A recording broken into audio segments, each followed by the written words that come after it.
What's up, everybody? Sportswrap sit-downs back in your life. Another episode. We're here at the Virginia Beach Sportsplex. Got to be inside because it's just so hot out. But I'm joined by another special guest. We got the head coach of Virginia Beach United, a soaring VBU right now. That would be Chris Mills. So, Coach, thanks for taking the time, sitting down with us. How are you? Doing well. Thanks for having me. Definitely excited about it. So, first thing I want to just start off with, what a weekend it's been for you. What a past couple of weeks it's been for you. So one of the biggest reasons why I wanted to sit down with you was the fact that you just beat Lionsbridge, a Newport News rival in USL League 2, especially in your division. You take home the Kova Cup.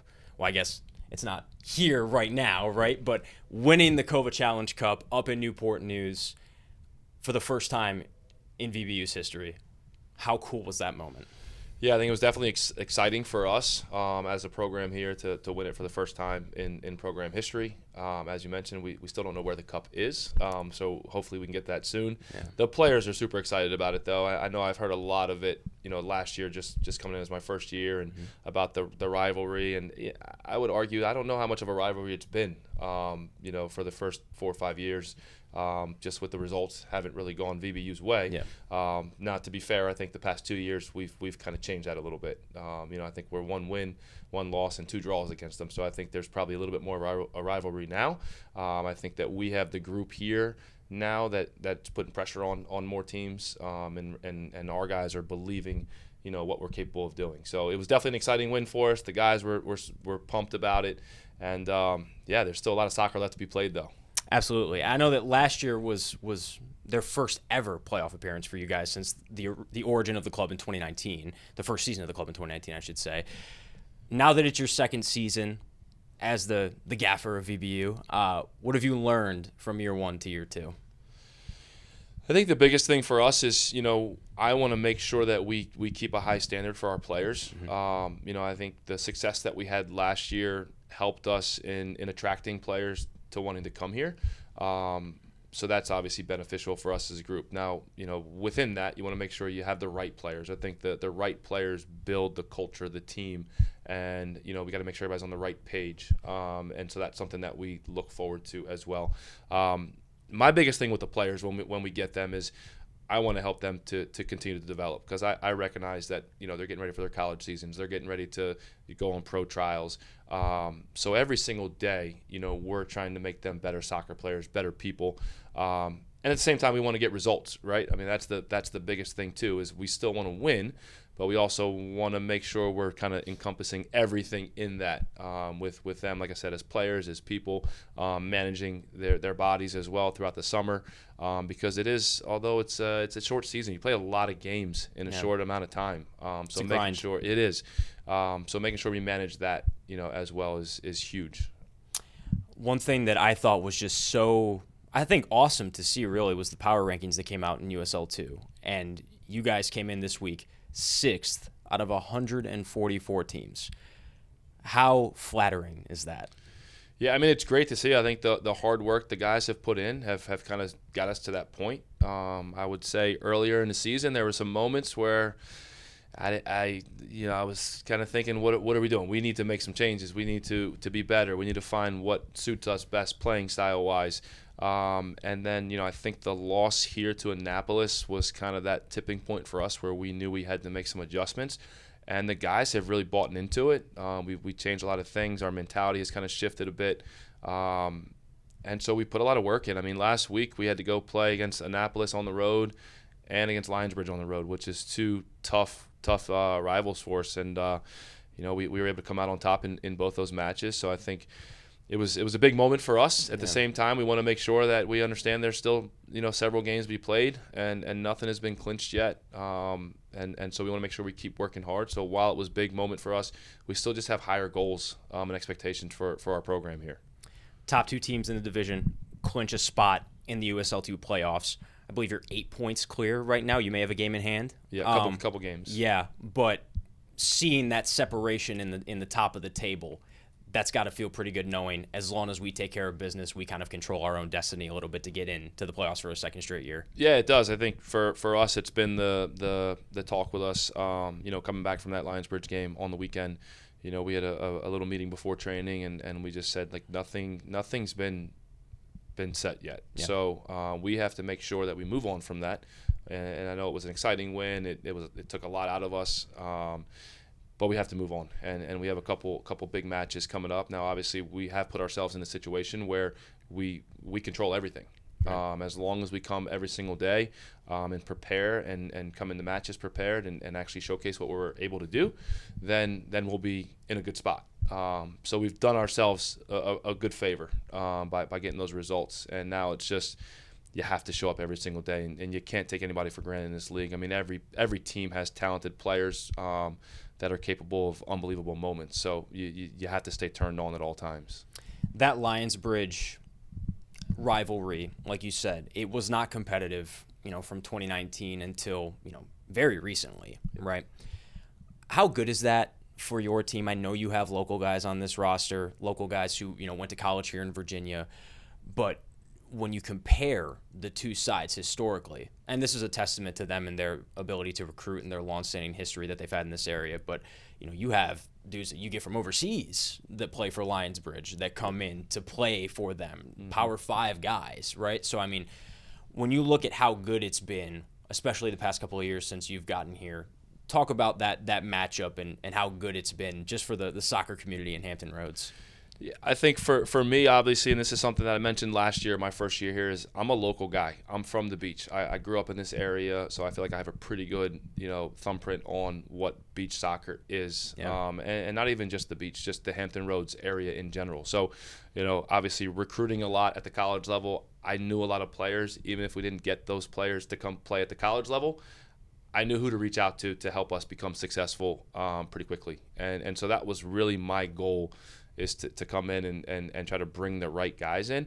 Now I think this year we've brought in a couple players from outside the area that have just helped catapult us, to where we are. But I think a lot of that comes down to not necessarily me finding those players. It was some of our players had a great experience, and they then went and told their friends. And then you get one or two, and then next thing you know, two more of their friends are calling. And so, if we can give them the experience here, where they see that they're getting better as soccer players and they're able to enjoy the area, then it puts us in a pretty good spot. I joke with the guys here in the office, and there's some other teams as well, that, some of these players that play for us who played for me at the college level, I tried to get them on these teams.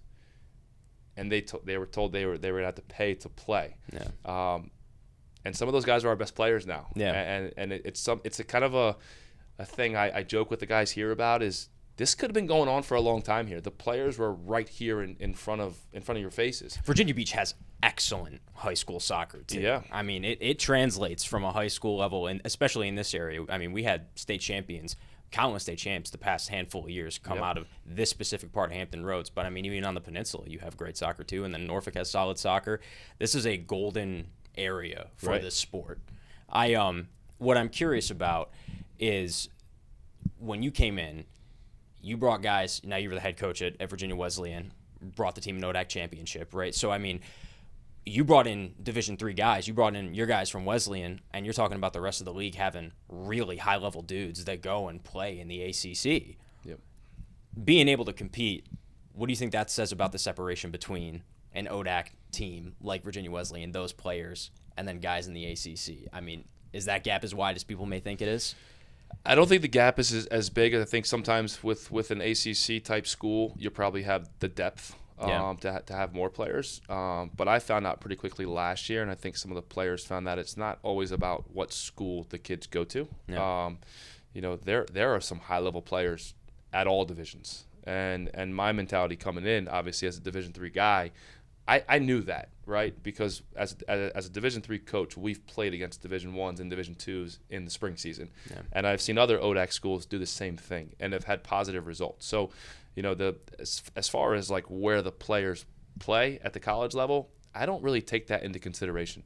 No. I'm just looking for the best players that can come in, because the Virginia Wesleyan guys aren't the only Division III guys that we have. Right. We have Sam Phillips from Messiah.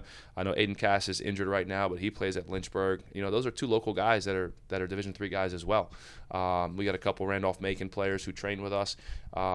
So there's a lot of really good Division III soccer players, and I don't know if that would be there's a lot of good soccer around, right? And not all of them can get picked up, at the Division I level. But I also think that might be something where maybe, the talent evaluators out there are just missing on a lot of players. Yeah. So we've benefited from that in the sense of we're giving those guys a chance, and if they come in and they earn the time, then they're going to play. I'm not worried about what division these guys come from when I make decisions. To get that Kova Cup, especially on away soil, but those matchups are always so. I was at the one last year in Newport News. Like, that was heavy. There was a lot of emotion in there. It was a physical match, right? It ended in a draw. How, when you look up and you see at Town Bank Stadium those 3,000 plus fans banging the drums, the blue smoke that flies into the sky, but you're able to walk away with all the points. Yeah. I mean, what's the message that you tell the guys before the match and then after the match when you walk away with all the points? I think we had a decent showing with our fans that came up there as well, which is good to see. I think it's something that we've been trying to get going, and our fans have really stepped up a bit over the past year and a half or so since I've been here. So we had a pretty good crowd there as well. The message that I have to our players, anytime we go into an environment like that, the Annapolis game the Wednesday before when there was a record of, I think, announced at 7,000, it's more enjoyable to play in front of 3,000 to 7,000 fans that are yelling at you than to play at an empty stadium. Right. So how are you gonna use that and thrive off of it, or are you gonna allow them to get into your head? And that's the message that I have for our guys. You don't want to play at a massive stadium with 10 parents there. You want to play in front of 5,000 fans who are yelling at you. That's the environment that you want. So our guys, they thrive off of that. And if you look at our team, you talked about how physical that game was last year, and I think it was pretty similar this year in the sense of just the energy and the athleticism on the field, which then becomes more of a physical matchup, the rivalry of it. We're not a very big team, right? So we have a lot of smaller guys who, they get after it, and it's fun to see. If you look at our team warm up compared to some of these other teams, like we're a small group compared to other teams, and I think that's the beauty of the game, right? Like, we have some guys. I mean, the two guys that scored in that game for us, Trip Campbell and Sammy Murphy. I mean, two unbelievable goals by two of our smaller players out there. And it's just the passion that the guys bring, and that's something I look forward to coaching. I think they always say, the players take on the mindset of the coach. And I would say, like, I'm just super passionate when I go out there to I think sometimes the ref would say I'm over passionate, but I just get into it. I'm just super competitive. I'm a pretty laid back guy, but when it comes to stepping on the soccer field, it just brings it out of me. And that's what I really want my players to showcase in those matches as well. Sammy, one of those, like you talked about, one of those additions from outside of the area, correct? Yep, he's from Louisville. Yeah, I mean, and that's a guy who transferred from Louisville to Coastal, and ended up here in Virginia. What are those conversations like to be able to get those out of area players to want to come to Virginia Beach and play here? Yeah, so Sammy, to be honest and upfront, like, we were fortunate with him. He reached out to me last year. Wow. And I mean, my conversation with him was, we're limited with host families. Are you definitely coming? Because if not, I got to move on to the next guy. And he said, if you offer me a spot, then I'm coming. So we brought him in. He was fantastic for us last year. He had a great experience here. And now we have 4 or 5 players from the Louisville area that are here with us. We have 2 more players that play at Louisville. We had a third. He got injured early in the year, so he left to go back home. We've got Trip Campbell's from the Louisville area. He plays at Furman. Baxter Hurt is from the Louisville area. He plays at Lipscomb. So all these guys, are from that area, and they're able to bring that here from all different schools, and they've all been great for us, and they're young players too. So we're excited to keep them here, for the future as well. How exciting is that? I mean, it really seems like it's a word of mouth organization that's really starting to grow this thing. Do you feel that? I do. I think that, like I said, you bring players in here and they have a good experience, then they want to bring their friends. And I think the big thing is we want the high level guys to do that, right? And then the next part of it is we have to have host families. And so fortunately, I've had some family friends kind of step up and are hosting a lot of these guys, and the guys have been fantastic, and the host families have been fantastic. So hopefully that word of mouth, helps us for the future as well, because I think we're just going to continue to attract high level players, and that's really how you build it. But at the same time, we want to make sure that we have that local flair. Yeah. And so we want to make sure that the local guys are still, we want the highest level players that are locally to continue to come here and just want to show out for the 757. I want to touch on and kind of dive back into the macro of USL a little bit, being that, you've now had 2 seasons, or I guess this is your second year under your belt as a USL 2 head coach.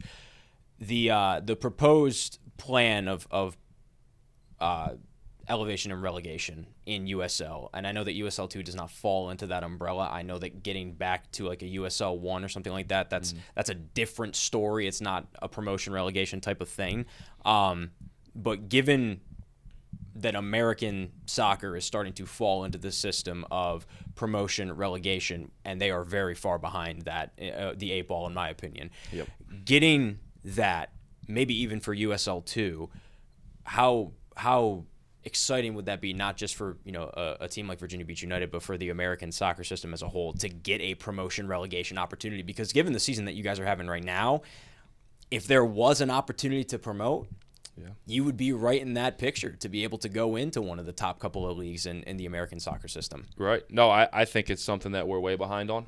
I think the relegation stuff needs to happen. I think it was Ibrahimovic when he came over, and he said the biggest challenge for him was that every single game didn't matter as much, because if you make the top 8, you're in the playoffs. Right. And I would say that the USL 2 is probably more similar, although there's not the relegation and promotion. You're gonna have only 2 teams go so literally for us, like, every game matters, because only 2 teams go to the playoffs, where it's not half the league making the playoffs. So I think just having that in our guys' mindsets, it just makes things more competitive, more exciting, not only on game day but in training as well, because the guys recognize that every time you step on the field, it matters, and you can't afford to have days off. So yeah, I think as a club we put ourselves in a pretty good situation to if that were the case. But yeah, I think we're a bit behind on that we haven't had that, and I think there's been some talk of it over the past probably 7 years or so, and I know there's been some stuff going on with it, but we'll see if the USL is actually able to make it happen this time. Yeah, that's the projected goal, is 2028. Yeah, to get USL League 1, USL 1, USL Championship to all have that promotion relegation system. But I know that when it comes to the USL 2s and even below that, to get it's a financial thing, right? Have there ever been any discussions or interest from VBU to potentially want to elevate into those higher leagues? Yeah, I don't want to talk out of turn. I'm just the coach, but I think I think there's always the discussion of it, right? You always want to try to progress and get to the next level. And actually, so Chuck, who's the operator for our club here, I had a chance to meet Chuck originally because I used to work with the Norfolk Tides, my internship in college, and so he was one of my accounts that I had for advertising. So we've had some conversations as to how we did things when I worked for the Tides, and how you could help take this to the next level if you ever wanted to. But I think that's always somebody's goal, right? Is to get to that next level if it's a possibility. I think, like you said, the financial resources is huge. Yeah. So there's always that big piece of it too. Do you wish that it wasn't financial, right? Because you'll have English, Spanish, French leagues around the world, German leagues, and they go down to like the 9th division, right? Probably even lower than that. Yep. And I mean, you're seeing it with a club like Wrexham. Wrexham has been promoted 3 years, 4 years, every year they're going up another level. Right. Do you wish that America would start to adopt that a little bit? Yeah, I think it would be nice. I think at that level, I think they have some pretty good financial backing still. Of course. So I think sometimes once you start to step up, at some point you're going to have to spend on players. I think you can only get to a certain level with players, right? So it's exciting, if we were to take the group we had now to go up. But I think when you go up to the next tier, you also have to add in, some more talent, I would say. So I think there is that step to it as well. So unfortunately, I think financially there's always going to be some type of piece to it. Yeah. When you're talking about paying players, at the highest level. What's the difference between Chris Mills, the head coach, and Chris Mills, the player? The player. So I think one of the things you have to kind of do is get out of player mode when you become a coach. Yeah. And so, as a player, sometimes I'd get into my teammates a little bit more when I wanted things to be different. I think sometimes now as a coach you can get into them, but you also have to coach them through those moments. I'm just passionate. So as a player, I think if I go play in like an adult league, I have to also temper back and say like I'm a coach in the area too, right? And so I can't go into player mode. I will say the funny thing is about being Chris Mills the coach and Chris Mills the dad.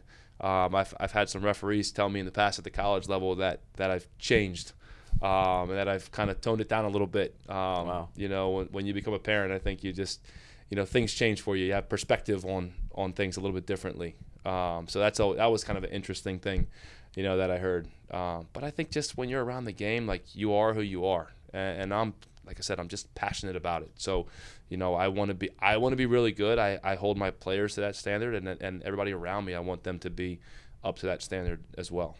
Last one I got. Describe this year's Virginia Beach United team in one word.